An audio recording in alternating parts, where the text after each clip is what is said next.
Locked in my decision to have a collision with my purpose. It is my assignment to be in alignment with my purpose. I'm locked in, going all out, no fear, no doubt. My God, my choice, your will, I'm all yours. Locked in, going all out, no fear, no doubt. My God, my choice, your will, your will, your will. Locked in my decision to have a collision with my purpose. It is my assignment to be in alignment with my purpose. Have a collision with purpose, 'cause you know that you're worth it, and your dream is worth capturing. If I'm not living on purpose, then none of it is worth it. My assignment is uplifting souls for the King, souls for the King, souls for the King.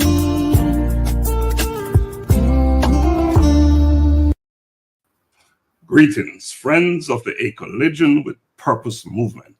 Welcome to A Collision with Purpose podcast, bridging generations, voices of men in a changing world. I am Dr. Laxley Stephenson. This groundbreaking podcast delves into the multifaceted experiences of men across different generations in an era where societal norms and expectations rapidly evolve. This show offers young and older men a unique platform to voice their challenges, triumphs, and perspectives.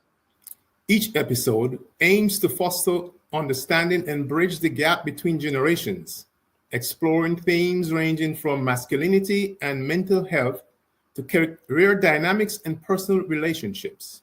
By bringing together voices from varied age groups, the show sheds light on the commonalities and differences in the male experience, encouraging open dialogue and mutual training. I am Dr. Garfield McCook, one of your hosts. So whether it's a teenager grappling with the pressures of social media or even a senior reflecting on the changing definitions of manhood, Bridging Generations is committed to uncovering the real stories of men navigating the complexities of a changing world. I am another one of your co-hosts, Dr. Juan Marcel. Shoot it over to Doc. What is going on? Oh man, so much is going on. So much. We have Dr. Art Hines with us tonight, another guest co-host. Hey, Dr. Hines, how are you? I'm wonderful. And how are you, everybody? We're good. Well. You know, it's another Thursday, right? And what an awesome opportunity to be here, to have this conversation, you know, bridging generation, voices of men in a changing world. And is this a changing world? One, you know, I want to hear a little bit about your commitment, the commitment you made. Can you bring us up to speed on that? Yes, actually, the commitment I made was two. One, to myself, you know, really pushing myself to say yes to opportunities that I would normally say no to out of fear, right? So doing that, it's a couple of projects that I actually am working on, a book in the works. So stepped out there. I decided to stop sitting on what's in my hand. So I'm working on that. Second commitment was to the community, to youth and young adults. And so a lot of that is in my mentorship initiatives. And so I have been working actually for about a month or so now with a mentee, new mentee, going well. So still doing that and spending time with youth and young adults, just trying to stay connected to what's going on, as they say, in the streets, you know, but keeping my ear close to the ground. So understanding, you know, just the different perspectives with this upcoming generation. So that's awesome. And I know you're doing, mentoring with Global Humanity Network, or a nonprofit organization. Got a report on that today, and man, you're making a difference in that young man's life. We appreciate you and we thank you for that. Dr. McCook, Yes. tell us about your commitment. How's that going? It's coming. I'm still in my research phase. I've taken on the task of learning and studying about mental health based on what's happening in the United States and the world today, especially with our youngsters. Just trying to get them over that hump of that peer pressure and all the other things that are distracting them in their lives. We gotta set a sound foundation for them, and if we don't grab them at this early stage when the tree is just growing, when it becomes a big tree, then it's too late. The branches, will already be bent, and we can't, get them straight. So mental health is I'm doing some research. I plan to, as I said the last time, be going into the schools. I think schools are where we can start. They're there for learning. So if I can give them something else to think about and help them in their journey, I think that's my journey right now. That's what I'm focused on. Thank you for sharing that. Starting in that early stage is so important, and so appreciative that you're taking on that project and looking forward to good things coming from you with that. Dr. Hines, what about your piece? Well, I've taken a total different route that I thought I had 6 months ago. I thought I was in semi-retirement. And what I really was thinking about doing is finding some travel that I wanted to kind of see the world and that kind of thing. And then I came to the conclusion that when there's a lot given, a lot is expected. So I kind of felt like the honorary doctorate put me in a position where I couldn't afford to retire. So it just kept coming to me, well, what you really need to do is work on your aspirations and make it happen. So I've been an instructor for about half of my career. And I always have a high appreciation for the need for information, the need for education. And I kind of thought about it. I said, well, there's a plenty need right now. As a matter of fact, it seemed to be more now than it was when I was in the classroom. So it came to me, I was talking to some young people, and I just asked them what I thought was one very simple question. Well, do you know Dr. Martin Luther King? Yeah, okay, just tell me a little bit about him. Well, he said, I have a dream. And that was about the extent of it. I said, oh no, I think that's a failure right there. And I think part of that blame goes to us. Part of it is part of the information that we failed to relate. So I kind of thought, well, you know what? Let me just spend a little time listening, asking questions so that I can get a very good feel for the problem. And my goal is solutions, not just get the information, but craft solutions for the problems. So that has newly invigorated me to get to work.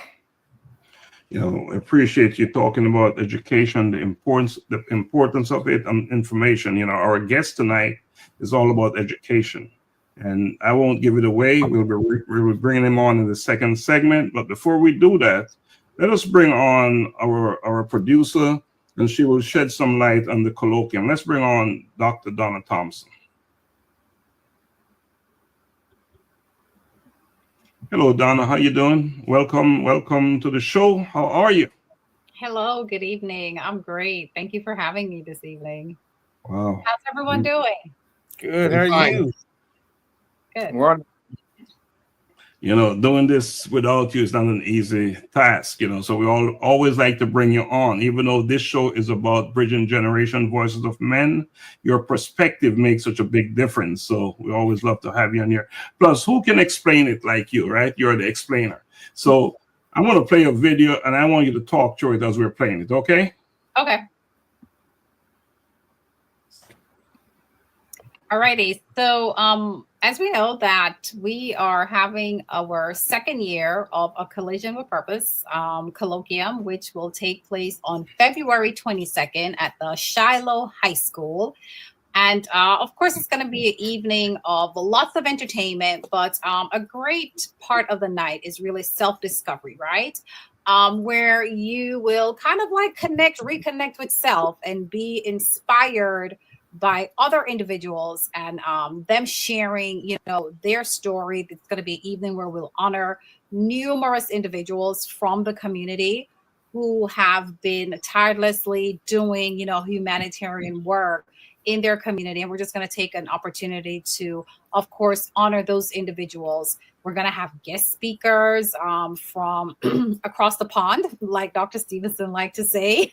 But we will have our guest speaker that's coming, will be joining us from the continent of Africa. Of course, will be coming in. We're going to have individuals from Jamaica. We're going to have California. So it's going to be an evening packed with a lot of individuals who's going to pour into us. And, once again, we're, of course, going to have scholarships for our students. We're going to have entertainment.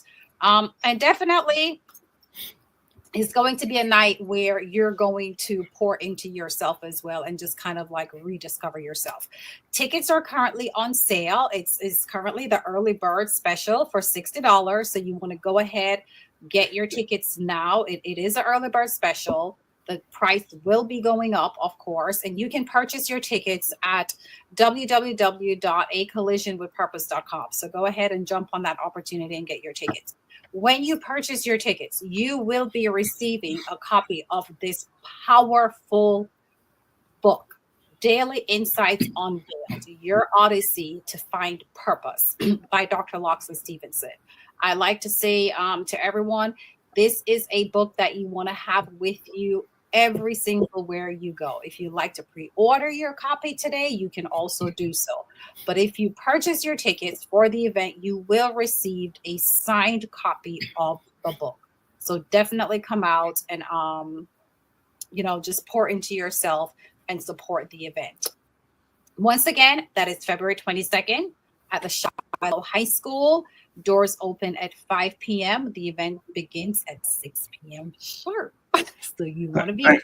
Thank you so much. You're a great explainer and so many things here at A Collision with Purpose. We know we couldn't do it without her. And so let's give our producer and CFO and explainer and everything a big applause. Thank you, Donna. We really appreciate you for doing what you do. And the link to purchase your ticket and for the event is posted in the caption, in the comments. And so if you just want to purchase the book, it's also there. Now, we have a big show tonight, a full show. We have a guest on, and he's going to share so much with us. But before we bring him on, let's take a quick break. All right? So what should we play? Let's play Bold Kids. How about that? We agree? Let's play Bold Kids? Do it. Let's do it. That's what I'm a bold kid, I'm a bold kid. I'm a bold kid, I'm a bold kid. I wake up in the morning and I praise the Lord. I thank Him for His protection and I walk in His steps, declaring that today's provision is set up for me. I love God and I love my friends. I'm a bold kid. I'm a bold kid. I'm a bold kid. I put on my armor and I read His word, blessing come out of my mouth. Cause I know to whom I belong, I am bold for Christ. Holy Spirit dwelling within me, carrying His presence wherever He sends me. I'm a bold kid, I'm a bold kid. I'm I'm a bold kid. I'm a bold kid. Loving others as he told me to pray for healing, miracles to see, knowing my identity in Christ, he is in me. I am a bold kid, he loves me, standing firm on his word, proclaiming everything I heard, not afraid because he is with me. Be bold.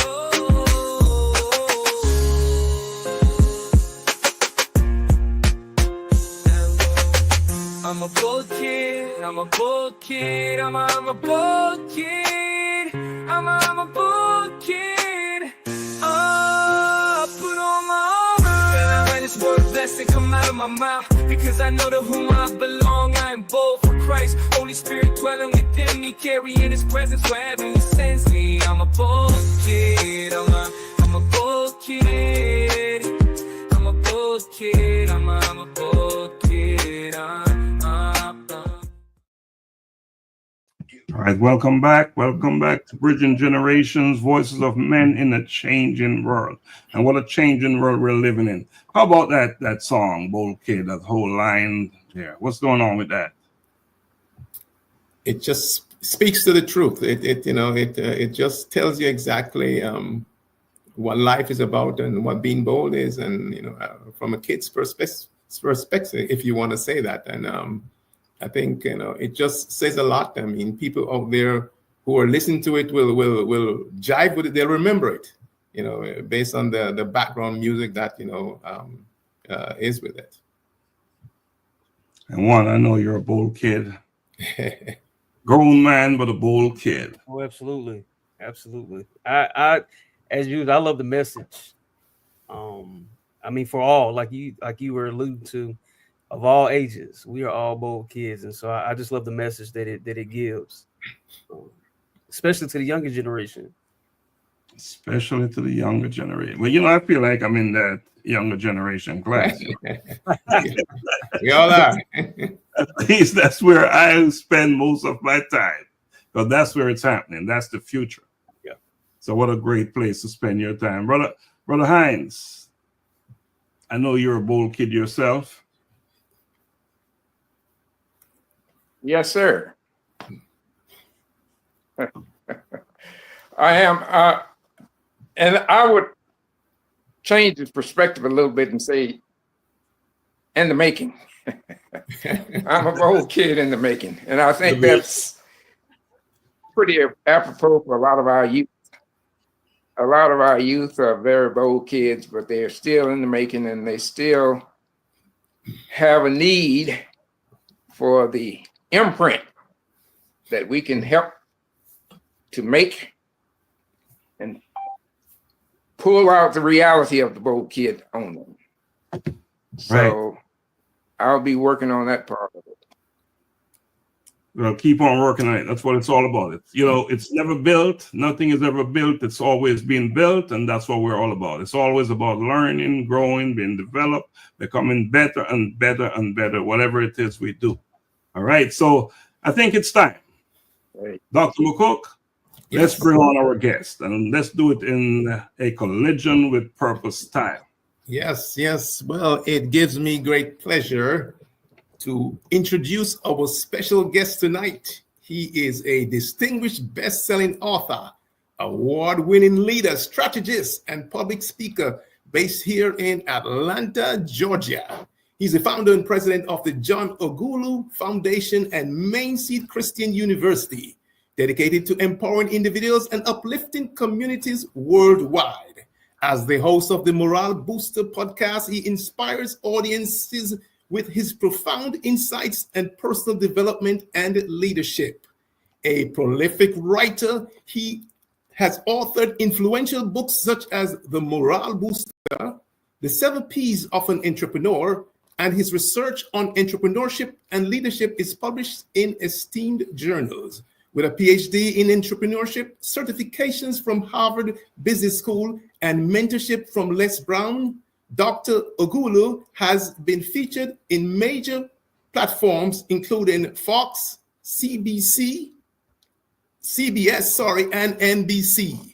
Passionate about helping others discover their purpose, lead fulfilling lives, He envisions inspiring over 1 billion people to unlock their future potential. Ladies and gentlemen, help me welcome none other than Dr. John Ughulu. Let's give that drum roll. Let's see that drum roll. Let's see that drum roll. Bring him on. Bring him on. Where he is. There he is. Wow. Welcome, welcome. Thank you so much. Thank you. Dr.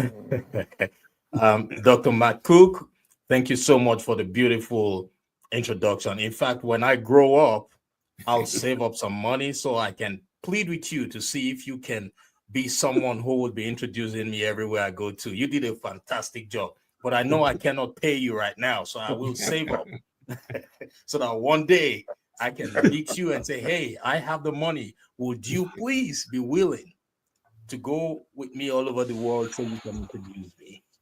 Thank you. I'll be there. You're wonderful. Dr. Ughulu, you're all over the world right now. You have folks watching from the United Kingdom, from Canada, from Jamaica, and everywhere here in the United States and Atlanta, everywhere. So you're all over the world. So Dr. McCook just introduced you all over the world. How about that? Oh, well, to God be all the glory. You know, I always tell people that we are just vessels being used by the Almighty God to do some work because we have an expiry date here on earth, right? So I really do appreciate you all. The introduction was awesome. Dr. Laxley, Stephenson, look, it's an honor, a privilege to be on your show today. Dr. Marcel, Dr. Hines, and our lady from the producer. She's not here right now. Appreciate all of you. I thank you once again. It's indeed an honor and a privilege being here. And to the guests that are listening right now, I want you all to know, just like the song said, it says, we are all bold kids. And why is that? Because we were wonderfully and fearfully made by the Almighty God, right? So I want you all to know that this is a special evening, and God is going to use every one of us here to inspire you. God is going to use us here through this program to bless and ignite the reticular activating system of those whose RAS needs to be activated by the special grace of God. You're all blessed. Thank you once again. Thank you, Dr. Ughulu. And you said it. A journey that is truly inspiring, and it's only continuing tonight. Can you share the defining moment that led you to pursue a path of leadership, education, and personal development? Yes, thank you so much for that beautiful question. You know, everybody has a story, just like myself. I was a very shy person when I was much younger. So shy that I couldn't even imagine myself doing what I do now, speaking publicly, even, facing crowds. Even though I was raised in a family where education was everything. My dad was a mechanical engineer and a leader in the society. Education was everything. We had lots of professors, but I grew up so shy. And I also found myself in the midst of the wrong crowd. Right? Mm. But my mom would always come to me and say, hey, John, when I was pregnant with you, I used to always have this dream. My mom dreams a lot. She would say, I used to always have this dream. And in this dream, I would see a tall, dark-skinned man dressed in suit, holding a microphone and speaking to a crowd. And whenever my mom said that, I would say, Mom, I know your dreams do come to pass. But this particular dream, I don't think that's for me. She would smile and say, don't worry, wait and see. She was always reassuring me of my confidence. Even though I was hanging out with the wrong crowd, people who were not even willing to inspire me. That same crowd had me drop out of college at some point in my life. But I had foundational values that were instilled in me. Foundational values instilled in me by my parents to make me understand that education is paramount. So even when I dropped out of college, I wasn't at ease with myself. I wasn't at peace. But later on, because of those foundational values, I went back to school. I started all over from the scratch, got my bachelor's, my master's, and my PhD. So I typically say I transitioned from a college dropout to a PhD. Why? Because of the foundational values instilled in me. And when I made all those mistakes, when I was able to overcome shyness at some point because of my mom's persuasive nature, I knew that there were people like me in the world who would go astray, but not having the support system that I had. So I knew I had to be strong for people like that. I knew I had to pursue a path that would help people overcome shyness. I knew I had to pursue a path that would help the lost become found. I knew I had to pursue a path that would make college dropouts believe in themselves to go back to school and start all over.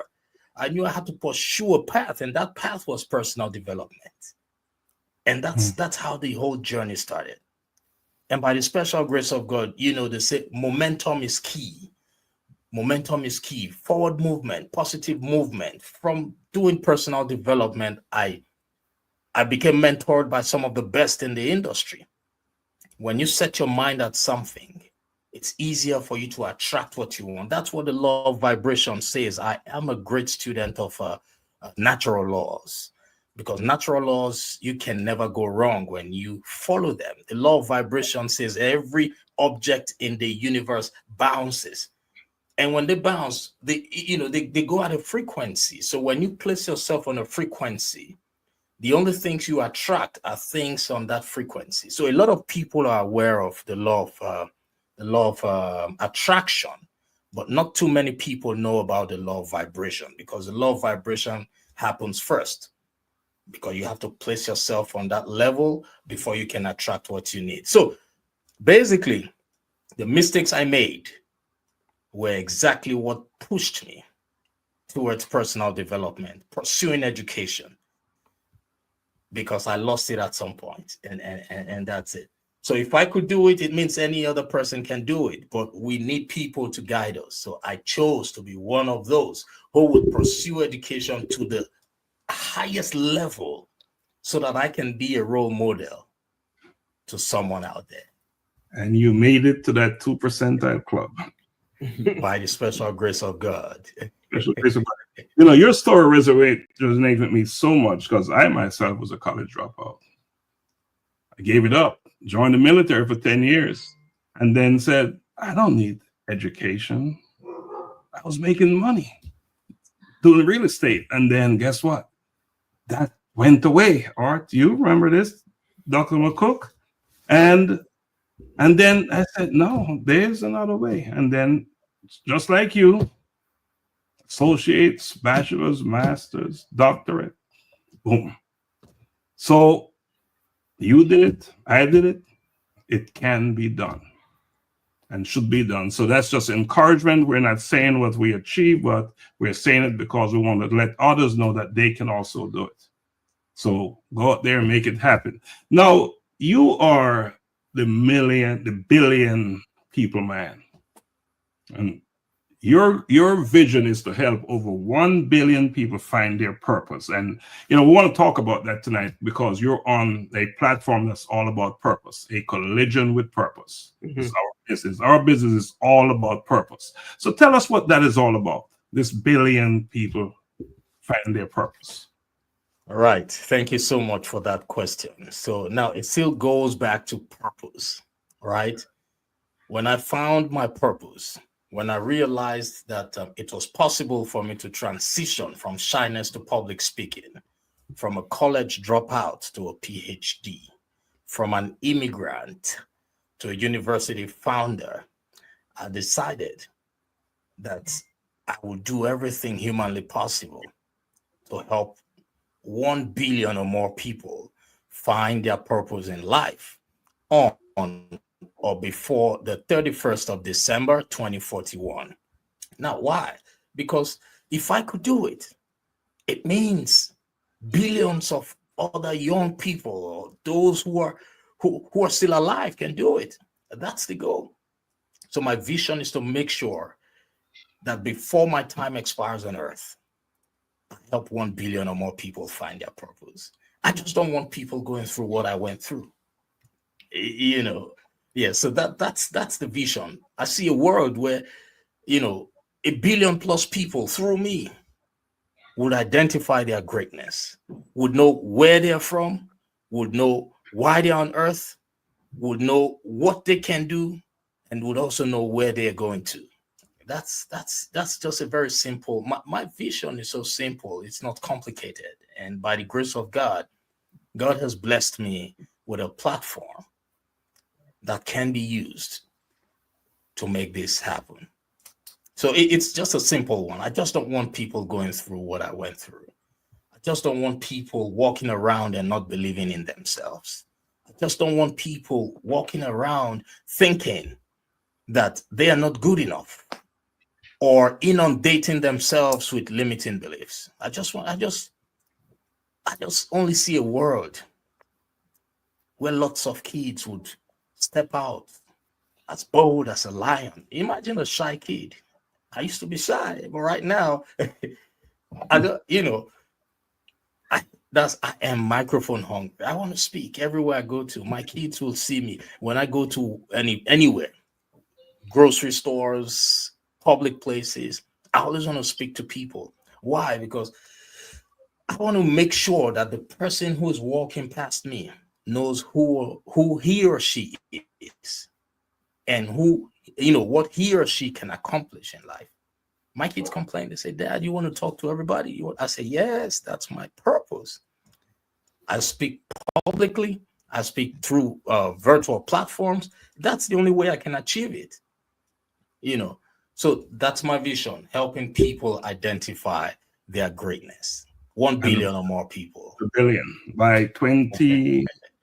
By 2041. So it's out there. Yes. It's on a Collision with Purpose platform, so there's no better place for it to be announced. On the platform about purpose. Dr. Juan, I know you have some questions for Dr. Ughulu.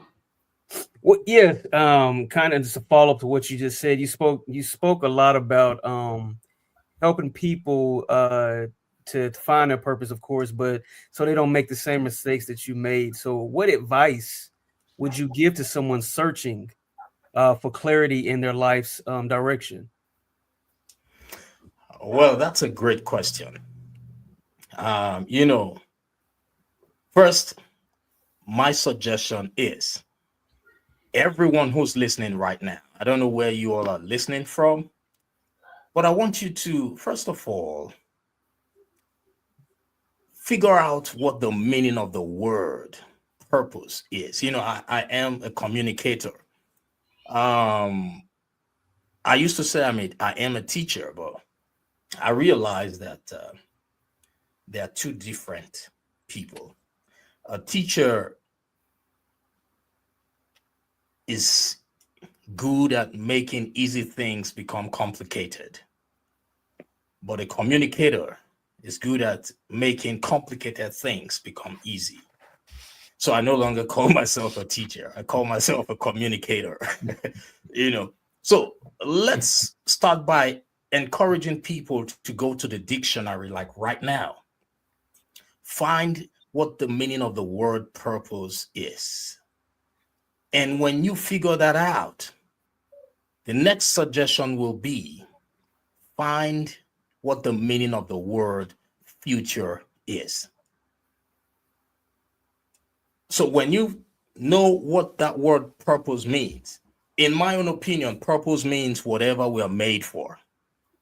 This pen right here has a purpose. This pen was made to write. A seed has a purpose because from a seed, you can get a tree, right? From a tree, you can get a fruit. From a fruit, you get a seed again. And from that seed again, you get a tree again. And a fruit that, that's the purpose of a seed, a plant. We've come to realize, studies have shown that humans are the only species that do not live to the fullest of their purpose. Other species, they live to the fullest. But humans are the only species. Why? Because God gave us something different, and that difference is the willpower. Because we have willpower, sometimes we don't get to even leave our purpose. So for that man or that woman who's still trying to figure out what his or her purpose is, first of all, understand that your purpose is what you are made for. And my question back to you all now is, what were you made for? So what helped me identify my purpose was, there were 5 questions that the late Dr. Miles Monroe of blessed memory, he asked. And those were the questions that helped me discover my purpose. And I want to share those questions with our listeners right now. Because the moment you are able to figure out the answers to those 5 questions, your life will change. You will find your purpose, right? The first question is, who am I? Mm-hmm. Now, the questions might seem easy. They might sound easy, but trust me, it could take some people days to figure the answers. It could take some people weeks. It could also take some people months. It could take some people years to figure out the answers. And some people during their lifetime might not even figure it out. So the first question is, it was from Dr. Miles Monroe. These are not my original questions, but these are questions that helped me find my purpose. The first one is, who am I? Who are you? You need to first of all know who you are. Who are you? I don't know about you, but I know who I am, right? I know I am a morale booster. That's who I am. My name is John, but that's not who I am. I am a doctor, but that's not who I am. I am a morale booster, helping people identify their greatness. So you need to know, who are you? You understand? So that's the first question. Who am I? You need to know who you are. The second question is, where are you from? I was born in Nigeria, but that's not where I'm from. I am from God. I have a creator. What's your source? You need to figure it out. Then the third question is, why am I on earth? Why are you on earth? Why are you on earth? You need to know why. My why is why I am here today. The wise man once said, if your why is big enough, you will find your how, right? My why is, I want to see a world where billions of people know who they are, know their purpose. So you need to know, that's the question. Then the other question is, what can you do? And that's where your skills come in. What can you do? What are you good at? What can you do effortlessly, even if you don't get paid to do it? What are you good at? What are your hands good at? I can speak from now till eternity for as long as my voice is good, So you need to know that. What can you do? Then the last question is, where are you going? Trust me, if you are able to figure out the answers to these questions, your life will change, just the way my life changed. And I assure you, those are the only questions. So when somebody asks me, how can I find my purpose? I just give them the questions. It is proven. Even the Bible says, faith not tested should not be trusted. This is proven. It has worked for me. It worked for my mentors. It worked for a lot of great people that I know. But we need to make up our minds that we will figure out the answers to these questions. Henry Ford said, whether you think you can or think you cannot, you are right. So if you think you can find your purpose, which I know you can, because if I could do it, look, if I could do it, John, it means everybody can do it. So those are the questions. Who am I? Where am I from? why am I on earth? What can I do? And where am I going? And that is it in a nutshell. Thanks for that answer and those questions. That's it. You're very welcome. Appreciate that. Juan, I know you will have to go. So you have a previous appointment that you need to meet, but one more question, please, before you go. Absolutely. No problem, sir. Well, of course, coming from this great leader in entrepreneurship and leadership and development, this one is more focused on, like I said, leadership and entrepreneurship. So, as a thought leader in entrepreneurship, what do you believe is the most critical trait for a successful entrepreneur in today's world?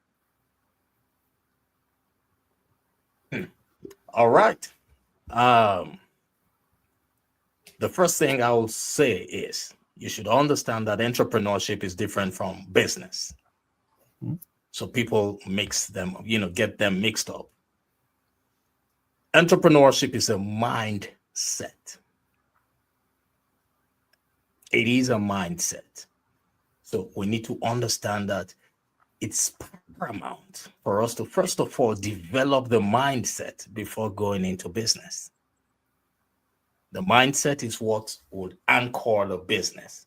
The business is just, as an entrepreneur, you start a business, you grow the business, because in business you would have down times, but it is the spirit of entrepreneurship that keeps you going, right? Just like your purpose.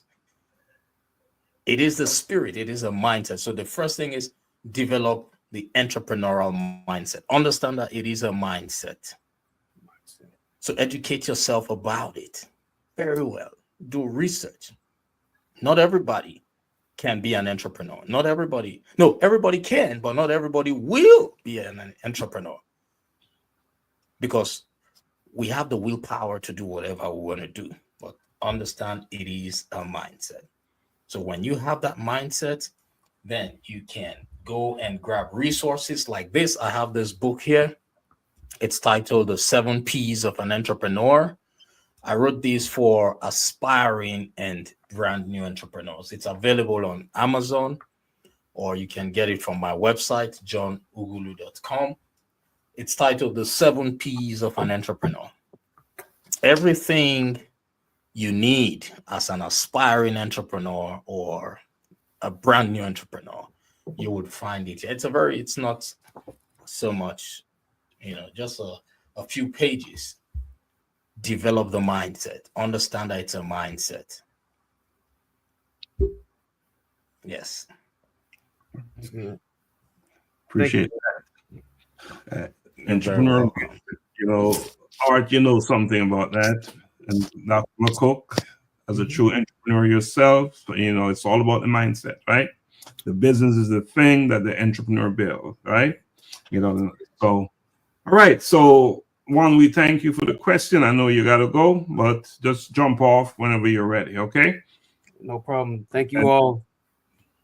Have a good one, John. Have a good evening, Docs. All right, Juan. Yeah. All right. In fact, Dr. Lexi, we have Paulette Ricketts, we have all the way from the UK, we have Marjorie Banton, we have Teresa Brown from Liza from Jamaica. So we have quite a few folks watching us from all over the place, and we appreciate you watching. Please share. They say sharing is caring, and we truly believe in that. So spread the love.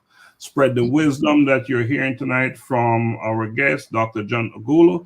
Now, again, you're watching Bridging Generation Voices of Men, and I think this is a great time for us to take a quick break, and we'll come back with some questions, all right? So let's do some iron.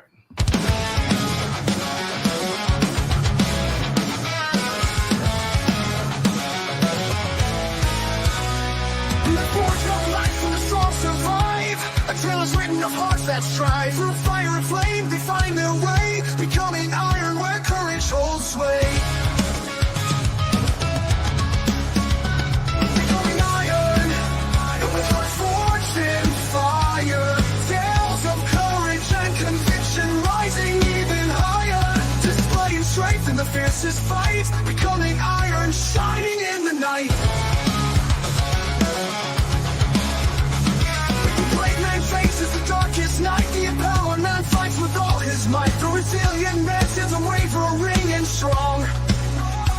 The inspired man knows where he belongs. Together they rise, conquering fears, becoming iron through trials and fears. Becoming iron with hearts forged in fire. Tales of courage and conviction, rising even higher. Displaying strength in the fiercest fight, becoming iron, shining in the night. Becoming iron, shining in the night. The brave man faces the darkest night. The empowered man fights with all his might. The resilient man stands unwavering and strong. The inspired man knows where he belongs. Becoming iron knows where he belongs. Becoming iron, shining in the night. Becoming iron with hearts forged in fire.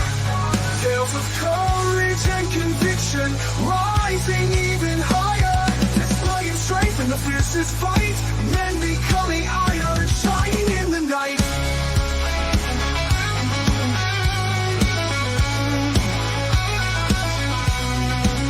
The brave man faces the darkest night. The empowered man fights with all his might. The resilient man stands unwavering and strong, shining in the night. And the tales unfold and the battle's new. Convictions light sees them through. From abysses deep to the morning light. They becoming iron in the endless fight. Becoming iron with hearts forged in fire. Tales of courage and conviction, rising even higher. Displaying strength in the fiercest fight. Men becoming iron, shining in the night. And the tales of old and the battles new. Convictions like sees them through. From abysses deep to the morning light. They become iron in the endless fight. They become iron in the endless fight. Tales of old and the battles new. Convictions like sees them through. In the tales of old, conviction light sees them through. Men becoming iron, right? So welcome back to Bridging Generation, Voices of Men in a Changing World. Our guest tonight is Dr. John Ughulu, president of Mainseed Christian University and president of the John Ughulu Foundation. All right, so gentlemen, becoming iron. We identified 4 men, different types of men. Dr. McCook, which one are you? I think I'm an iron. I mean, you know, it took a while to get there. You know, are you resilient? Resilient. I'm resilient in that, you know, if there's a task, I always say that in life, when we think we have obstacles, they're not really obstacles.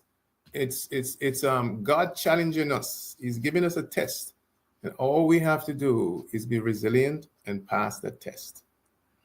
Right. Dr. McCook is a resilient man. Dr. Hines, are you, which of these categories did you fit into best? Give me a little hint of the rest of them. Let me make sure. Brave, empowered, inspiring, resilient.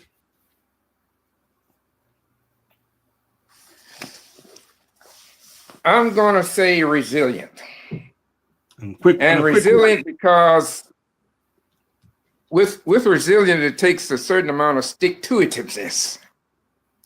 So you can't give up. You can't give out. You can't just throw up your hands and quit. No, you gotta keep at it. So I relate to that one. So we have 2 resilient men here. Dr. Ughulu? Yeah, well, so what are the 4 options? Resilient, the resilient, the brave man, the empowered man, and the inspiring man.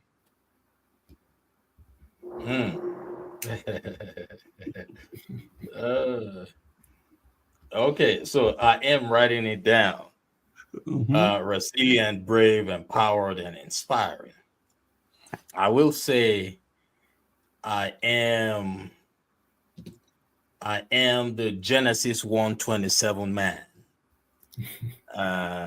Because God made us in his image and likeness, and all these four are contained part Right. of the creature that God made, so We're all those, but the one that you identify with the most. uh, You gotta make it. You gotta pick one.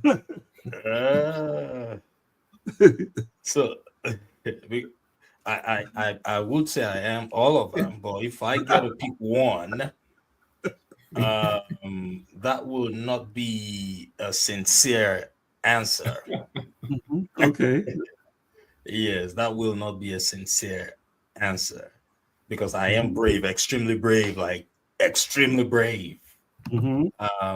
I am empowered by my source, the Almighty God, inspiring, and that's who I am. I am a moral booster.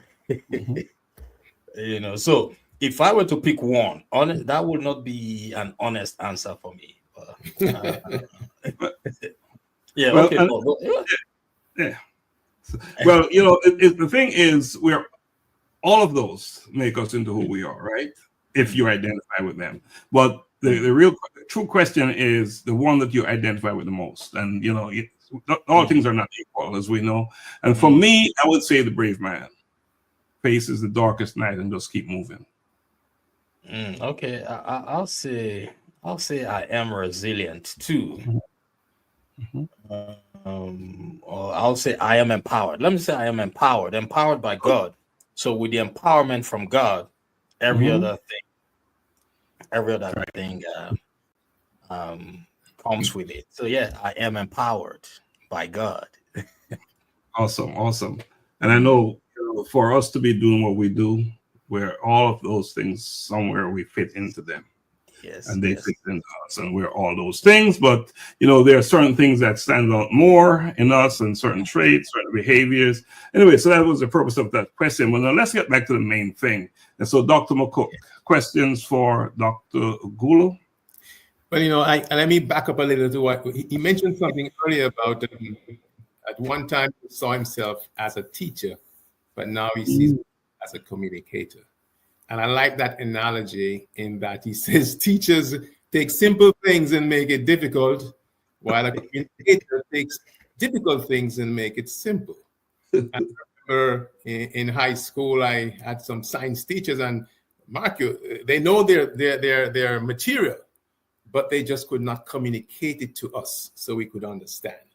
So I like that analogy you gave. Now, Doc, I know you're an entrepreneur, you're a leader. Regarding the leadership role, how does, and I think leadership evolves over time. How do you think leadership principles differ between generations? You see all what's going on here now. You can go back in history. How do you think leadership principles differ between generations, and how can they be harmonized? Well, that's a great question. Leadership, in my own definition, is just, it's all about inspiring people. It's as simple as that, empowering others, right? So in my book, I wrote about, in this book titled Leadership Principles Unleashed, I wrote about the 4 pillars that every leader that we have studied over time, these are principles that they all have. The first one is taking charge. The second one is leading a team. The third principle is empowering yourself and empowering others. And the fourth one is, relying on a network. So I don't think leadership has changed or, will change for as long as we have leaders. A leader is always focused on those 4 things: taking charge, empowering him or herself, and empowering others, right? Leading their team and relying on a network. So a leader is always building a network, always building people who would learn from him or her. The only thing I know has changed is people who just call themselves leaders without having to go through the process, because leadership is a lifelong learning process. You keep learning. Technology is now involved, which should make it easier for us to cultivate more leaders. But I think the principles still remain the same. Let's use yourself as an example. You did not become a leader overnight. You went through a process. Over time, you're becoming a better leader, right? So the principles don't change, in my own opinion. So we just have to focus on doing what we are doing right now, using our platforms to continuously let people know about the principles that leadership entails. Leadership is all about empowering people. For myself, what I have learned, I put them in this book. And these are principles. Principles are principles, right? Principles are principles. This is Leadership Principles Unleashed. In the next 100 years, these are still going to be principles that a leader needs. It's like the law of gravity. It doesn't change, right? If you go on top of a 10-story building and you jump down from there, the law of gravity would come in. It will pull you down. So I don't think any research has been done to show that the dynamics has changed. But we just need to focus on letting people know it is a lifelong journey. Leadership is influence, and that we've been sent into this world to do 4 things that would lead to leadership. The first one is to discover our gift. The second one is to become a leader. And when you lead for a long time, you become very influential. And those principles don't change. But I'll be glad to learn, because I love to learn, But in my opinion, leadership principles are leadership principles. So we must focus on impacting those same principles as we go on to other people. And that's what your platform is doing now, which is great. Malcolm X once said, there was a wise man who said, if your plan is for 1 year, plant rice. If your plan is for 10 years, plant trees. But if your plan is for 100 years, educate children, which means education does not necessarily mean the formal education. It means teaching them what you know. Because if you fail to teach people what leadership is all about, then we have all failed. So I don't see any changes in leadership, just that some people who are not leaders claim to be leaders without having to go through the leadership training. So I don't know if that answers your questions. Yes. Let me jump in there quick, Gary. And what we're talking about here is not so much the principles, but it's how you adapt. The different generations adapt to the principles. And I think that's what you're saying, Dr. Ughulu, how we adapt to the principles and carry them forward in our lives and practice them. Dr. McCook, another question? Well, along the same vein, Dr. Ughulu he's into a lot of research, and I hope one day I can be like you when I grow up. But in all this research, and you may have answered it already, so maybe you just putting some more emphasis on it. Is there a key finding in your research that you can share that can inspire leaders to create that an impactful legacy that they can leave? Yes, I would say I would recommend one of my mentors, John Maxwell. I believe you all know him. Yes. Just read his books. His books are a good resource. I would recommend that to those who are listening to us. I read a lot of John Maxwell materials. The Bible. Mm-hmm. The Bible. That's where everything's, every book we write now is, what we put out there. They're all taken from the Bible. Everything is already in the Bible. The Bible has so many leaders. That's one of the best research materials for leadership, right? Because even Jesus, typical example. If anybody wants to lead well, it should study the Bible. After the Bible, you think about John Maxwell. He's a great leadership mentor. So those are the material. The Bible is my go-to. If you read most of my articles, I always include Bible stories because you can never go wrong having that as your source document, as your source for research. Yes, because it's proven. Indeed. And John Maxwell, I also endorse John Maxwell. I'm a certified John Maxwell guy myself. Been a student there for quite a while. Yes. Thanks for your questions, Dr. McCook and Dr. Hines. What you got going, sir? Yes. I've been enjoying the lecture. it's more of the information. I'll put it that way. He's not a teacher anymore. He's a communicator. Let's not bring it to the classroom Yes. so much. Okay, go ahead. Yeah. And as a teacher, I heard you talk about wanting to retire, Dr. Hines. Talked about wanting to retire. We only retire from a job. We only retire from an employment, right? We can never retire from a calling. Never. Well, just the same way the bird. Yeah, go ahead.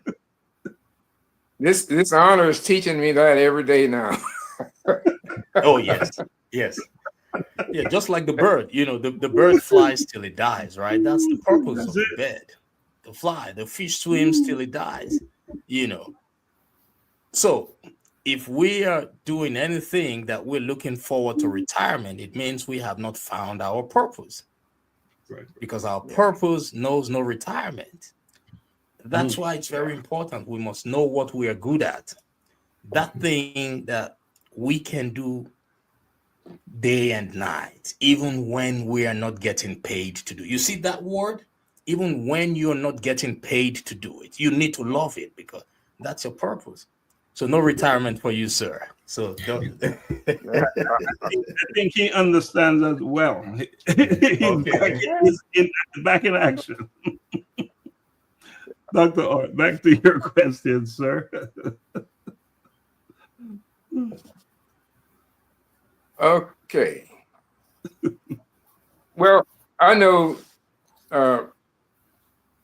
I've enjoyed reading your book on leadership. I think it's a wonderful piece of work. So, and I do know that leadership evolves over time.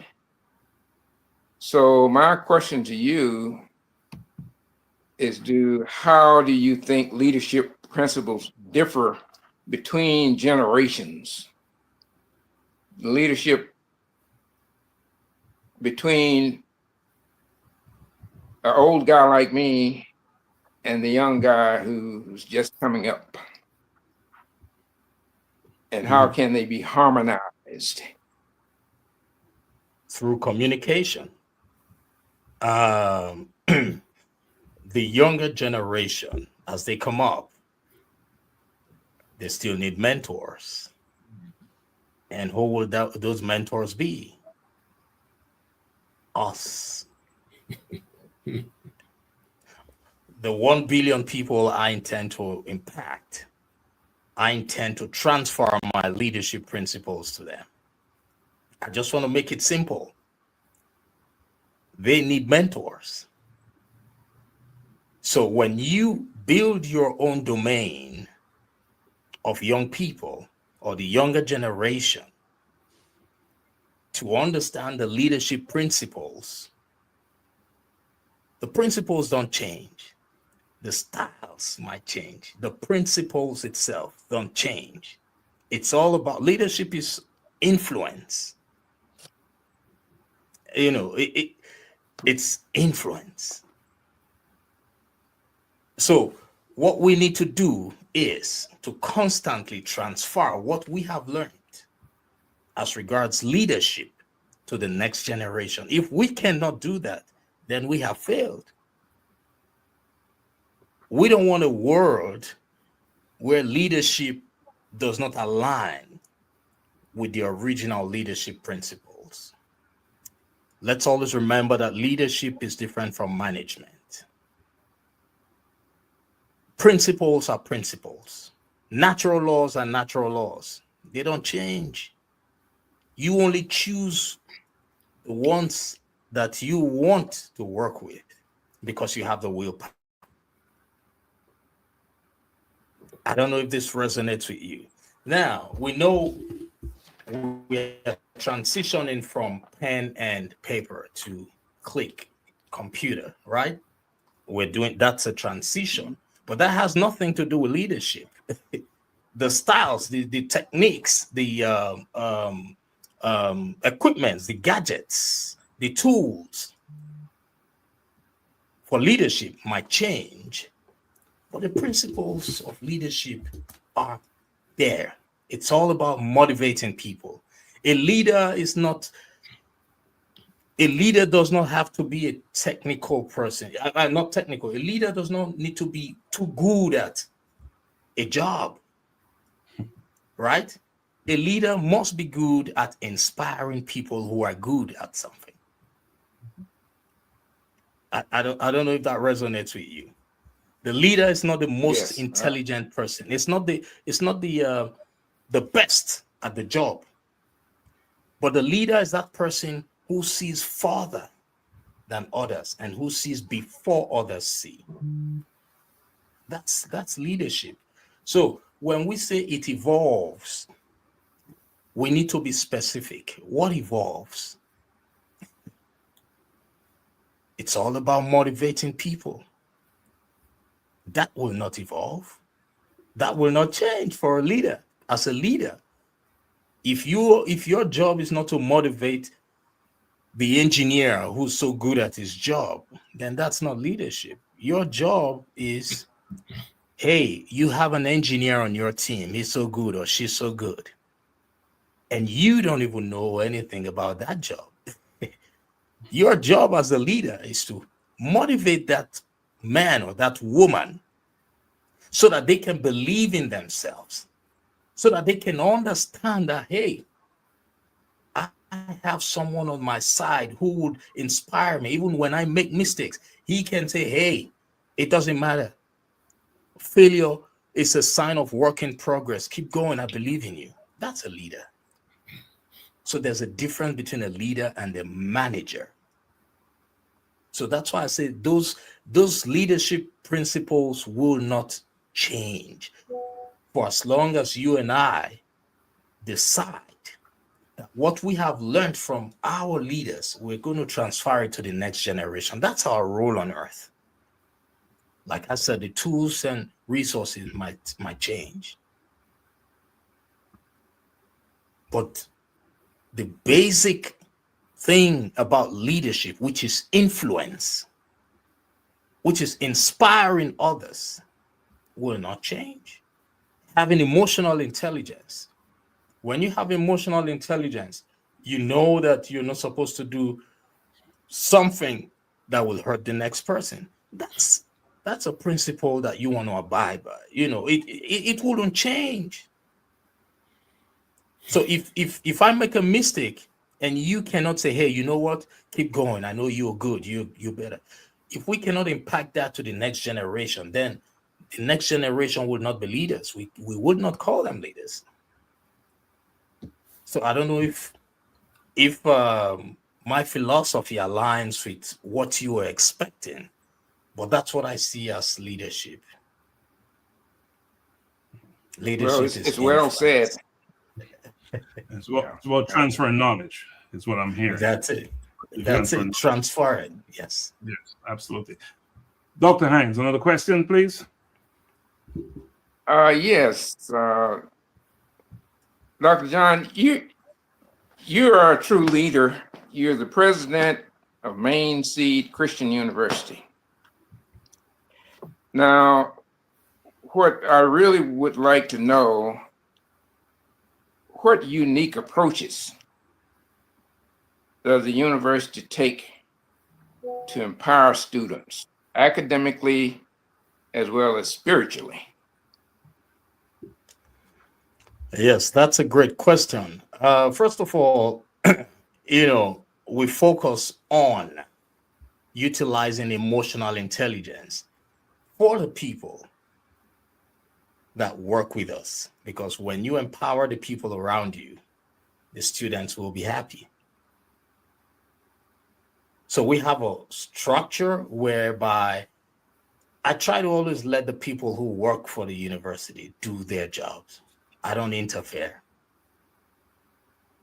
So by empowering them, we know the students will be fine. So we have policies in place for everything. There's a policy for everything. And we make it clear to everybody. So having policies that everybody can see makes the job easy, right? So having policies, having the best team, because without a great team, nothing will happen. Nothing. Like you will put in all the work by yourself and nothing will become easy. So my strategy is, number one, emotional intelligence, understanding that everybody's a human being. And we also have great people who have been helping us work on scholarships. Scholarship is a great one for us.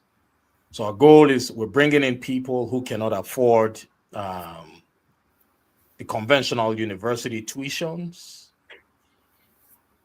and allowing them the opportunity of getting a degree without breaking the bank, without owing any student loans. So that's part of it. And also by ensuring that the people who teach at this school are people who love the job. That's it. So we hire people who are passionate. Our goal is to become, a top-notch leadership university. We don't want to struggle to become the best in engineering or the best in medicine, or, we just want to be known for leadership. It's part of the process of creating more leaders. In fact, our watchword is fostering faith and cultivating leaders, to transfer the leadership norms to those who are interested in becoming leaders. It's part of the 1 billion process, 1 billion vision process, right? So our empowerment process is emotional intelligence for both the staff and the students, hiring the best people who are willing to take the job as a calling, not just as a job, right? Because our employment is what we get paid to do, but our calling is what we were born to do. So those people who, if tomorrow we say, hey, we cannot afford to pay your salaries like right now, but I know it won't get to that, would you be willing to continue empowering the students? It's not all about the salary. It's about, we have people who want to pour into students, who want to help create the next generation of leaders. So that's our strategy. And there's a policy that guides everybody, including myself, that we have in place. Our goal is to ensure that we provide affordable and quality education in the areas of leadership. Dr. Hines, thank you for the question. Dr. Ughulu, thank you for that answer. And the thing is that I want to leave with everyone where that question is concerned is, if we cannot afford to pay you tomorrow for the work you're doing, are you willing to stay on and do that work? That is the question. That is the question indeed. Now, Dr. Ughulu, this time you can only choose one. You don't have 4 options or 2 options or 3 options, just one. I want to establish that up front. All right. And I would like for you to get into that camera as close as you can. And I know you did not achieve what you achieved by yourself. You're not where you are because of you, You've done some work, but it's not all because of you. I want you to look into the camera and identify a person on earth and say thank you to them and call their name for what they've done to support you. One, you can only do one. All right, that's an easy one. Apart from my Heavenly Father, I would say my mom,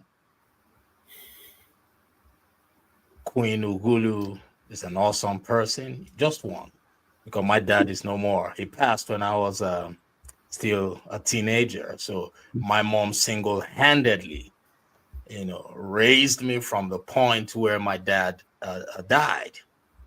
So that was the woman who would always tell me that, John, I believe in you. Before you came into this world, I already saw you speaking to people. Even when I was shy, even when I didn't believe in myself, she raised me and my siblings. And by the grace of God, I am where I am right now because of that woman. Apart from God, God is the author and finisher of life. It's not always easy for me. No, it's not, but we're going to hold your feet to the fire on that one. All right. Yes, my mom. Yeah. We should all give a big shout out to Queen Ughulu for what she did. And look who we have here and the work he's doing.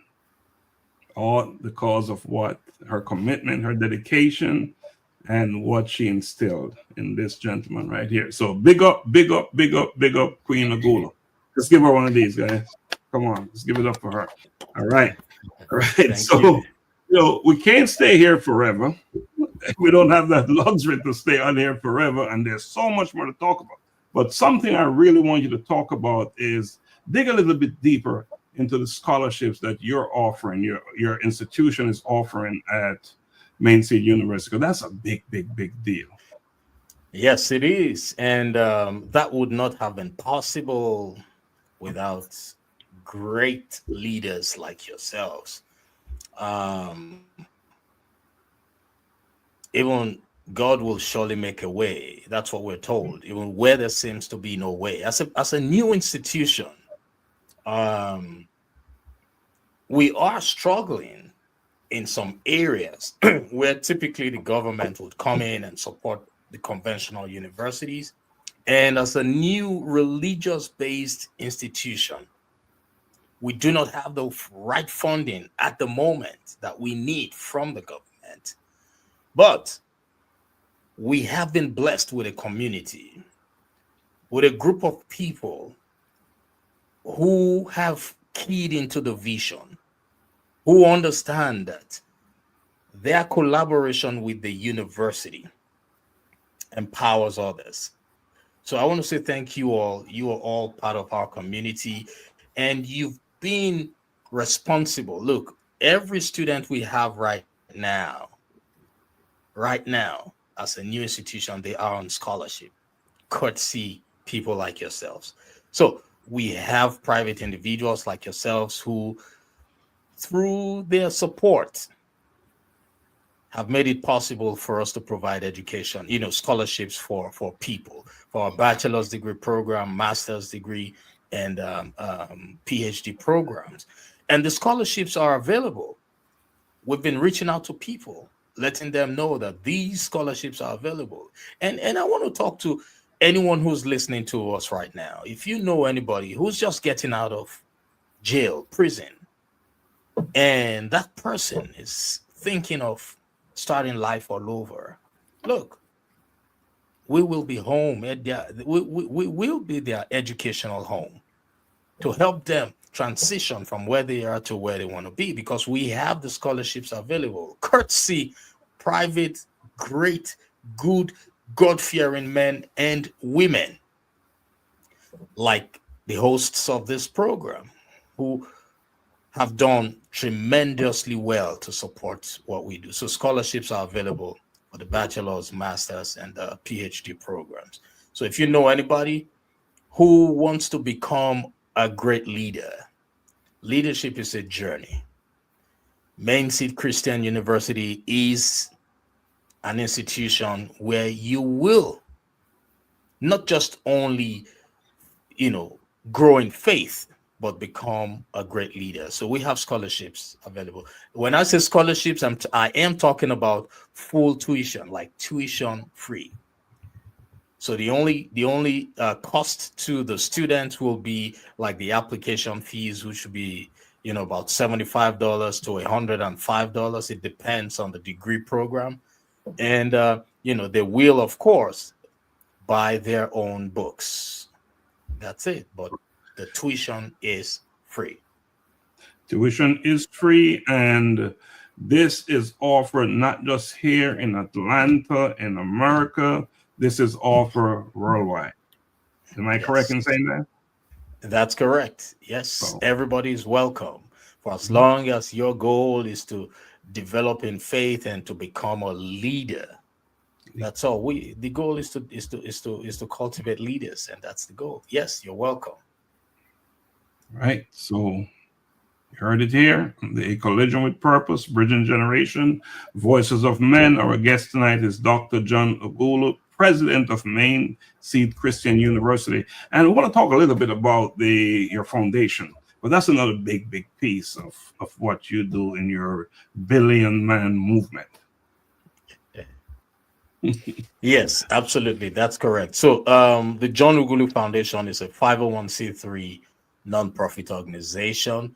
And we focus on coaching and mentoring, growth mindset coaching and mentoring. It's all about helping people find their purpose in life. It's part of our vision, part of our strategy.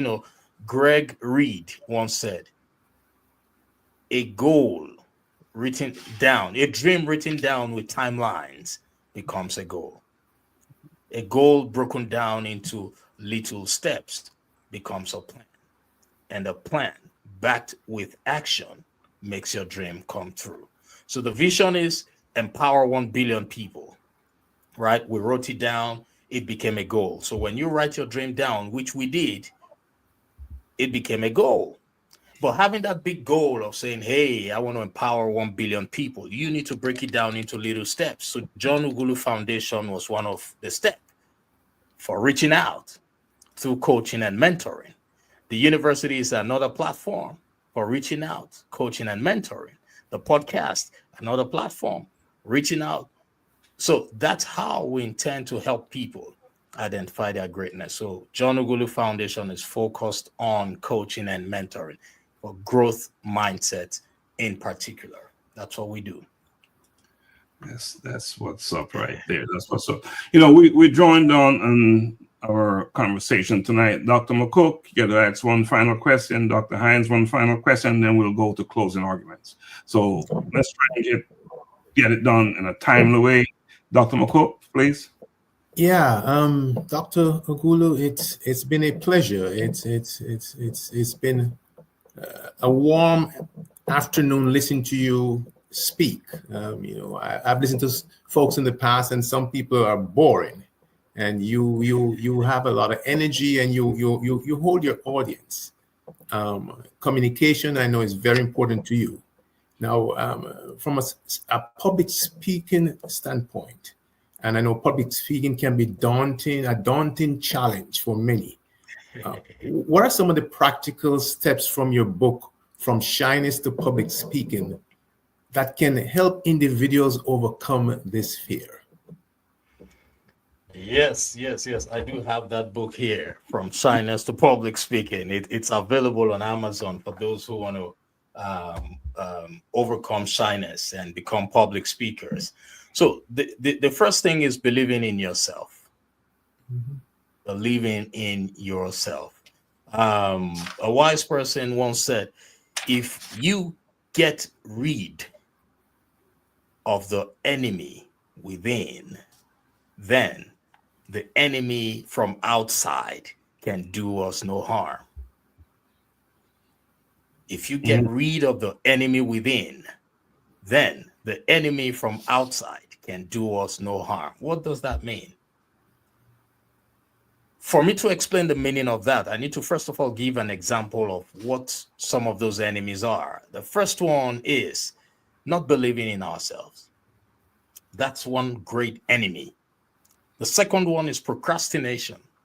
And there are a lot of them like that, right? So shyness is a limiting belief. And what's a limiting belief?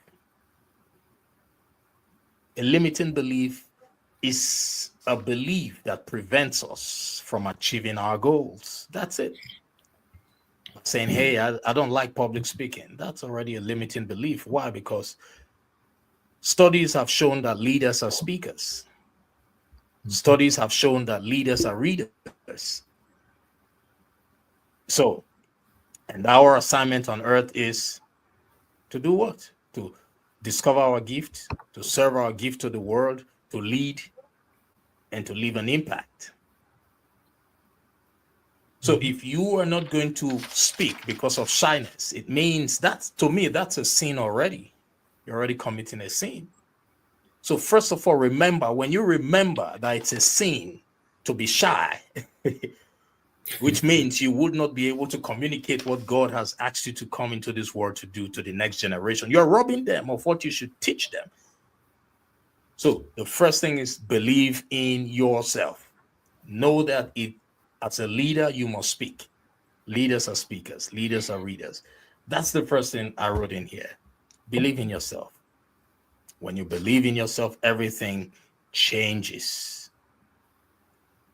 My communication mentor, Mr. Les Brown, would say, John, if you do what is easy, your life will be hard. And if you do what is hard, your life will be easy. I know somebody might be wondering, what's he saying? If you do what is easy, your life will be hard. Why? That's the truth. If you do what is easy, your life will be hard. What are the easy things in life? Self-doubt. It's the easiest thing. Procrastination. Oh my God. That's too easy. So if we do those things, our lives will be hard. But if we do the hard things, like taking charge, accepting that we can and we will, it's hard. If we do those hard things, our lives will be easy.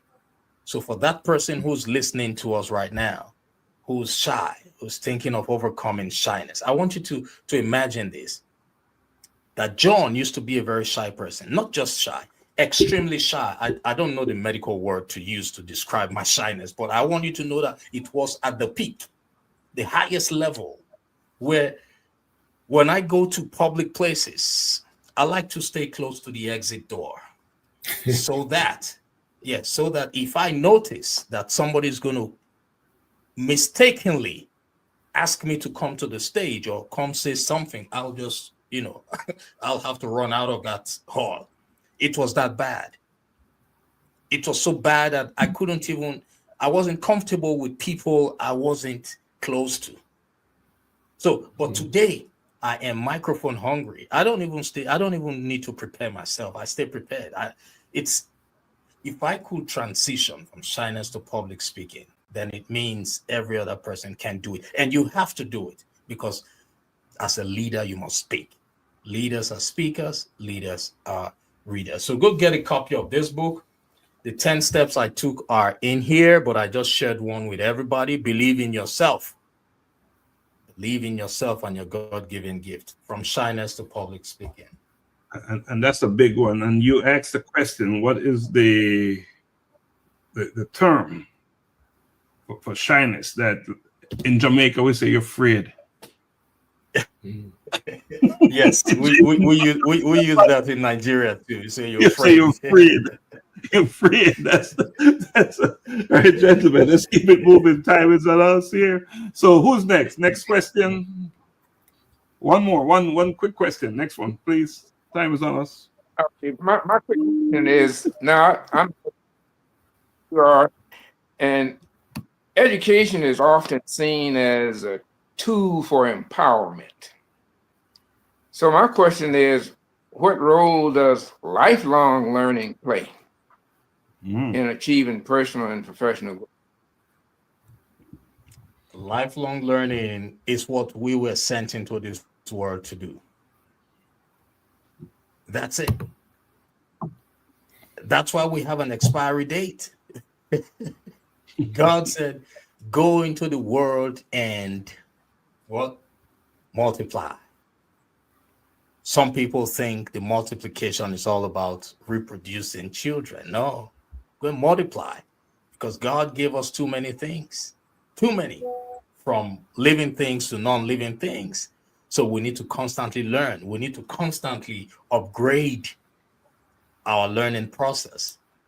Education is not just the formal education, the four walls of a university or a formal institution. No, it is a lifelong process, because what I would learn from you is different from what I would learn from Dr. McCook, is different from what I would learn from Dr. Stephenson.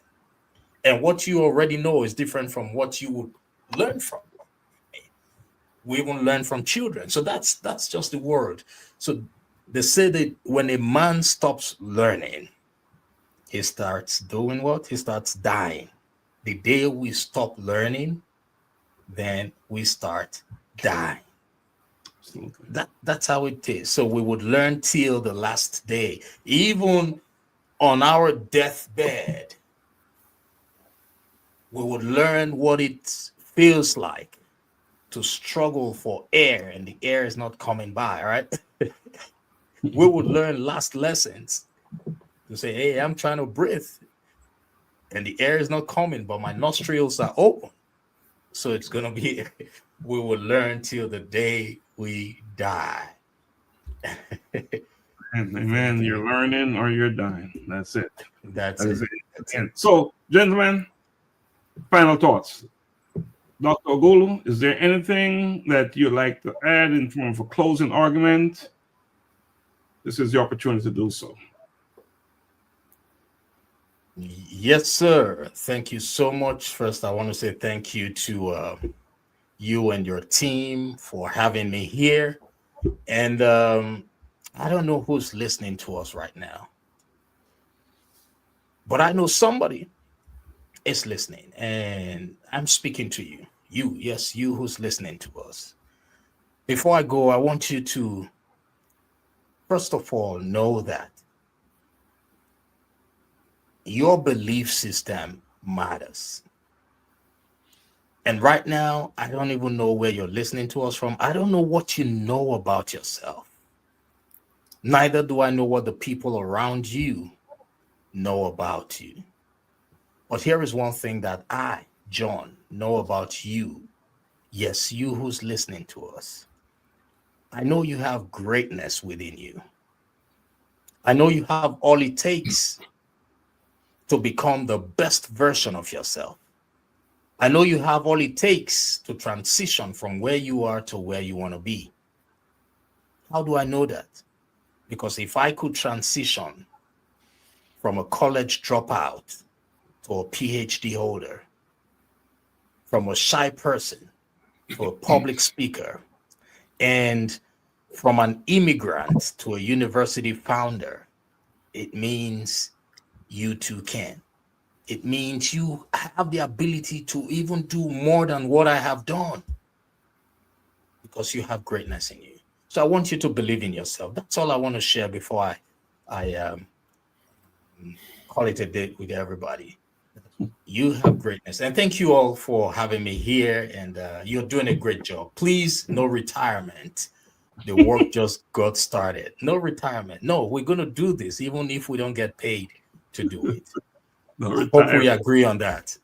We fully agree. Dr. McCook, your closing words, please. Yeah, you know, thanks for giving me closing right after Dr. Ughulu, because I just want to just emphasize, you know, when you talk about believing, you know, one of my my statements since I got my doctorate, you know, I had to come up with something to say Dr. McCook said, and it goes like this: if you are a believer and truly believe in your beliefs, believe and thy will be done.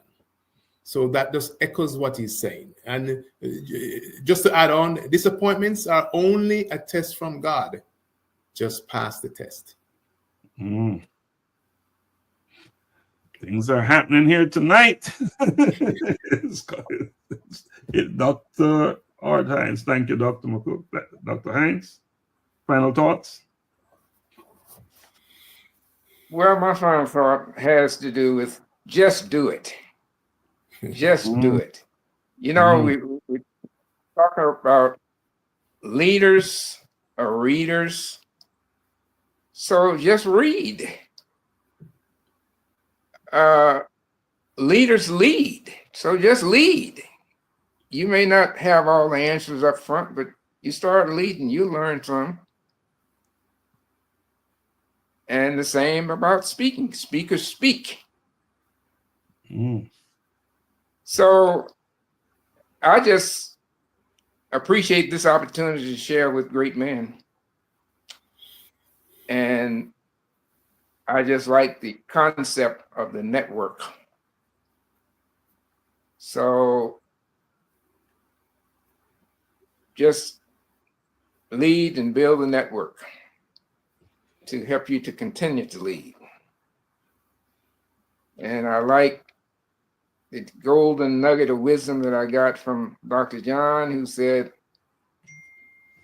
your network is your net worth. I like it. Thank you very much, gentlemen. Thank you, Dr. Hines. All right, so wow, what an evening. What an awesome opportunity we had here tonight. You know, I must express my gratitude to you, Dr. John, for joining us tonight on Bridging Generation Voices of Men. Been wanting you to come on for a while, but nothing happens for the right time, right? So perfect timing. You know, your insights, wisdom, and passion really inspired us. And you've given us tools to foster change and build bridges, for this is Bridging Generations, right? Thank you for gracing this platform and enriching the dialogue.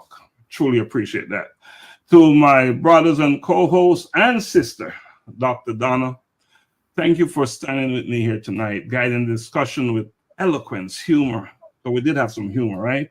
And commitment to making this show a beacon of hope and understanding. You know, the journey that we've been sharing, the perspectives and so forth, is everything. It's about changing lives, empowering, inspiring, and just be that individual, that person that we're born to be, or that we're here on earth to be, right? Here on earth to be. You know, to our audience, the ones who are watching tonight and the ones who will watch the replay, your presence, engagement, you know, is the heartbeat of what we do here. It wouldn't make sense for us to do it without you. So we, you know, your comments that you've made, reflections, remind us of why we're doing this thing that we call Bridging Generation, we call a Collision with Purpose movement. And it's to create a space where voices, speeches, conversations, communications make a difference, to spark actions, and you know, and to just break down barriers, right? So as we close tonight, I wanted to leave you with a thought about purpose. Purpose is the compass that guides us, even when the road is unclear.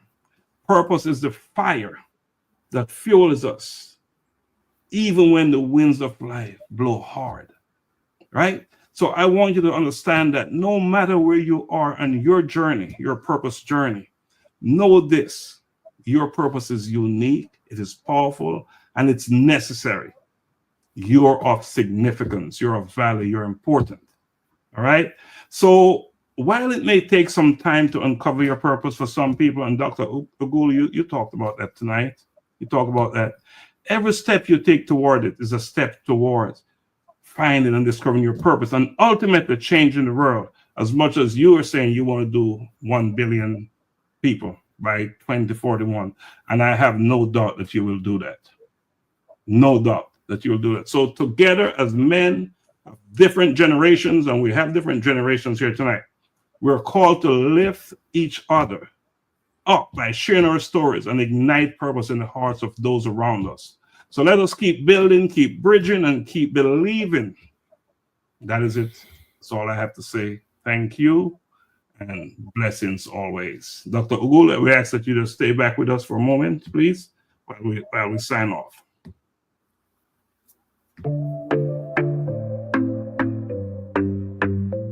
Caught in the web of what they said, lost in the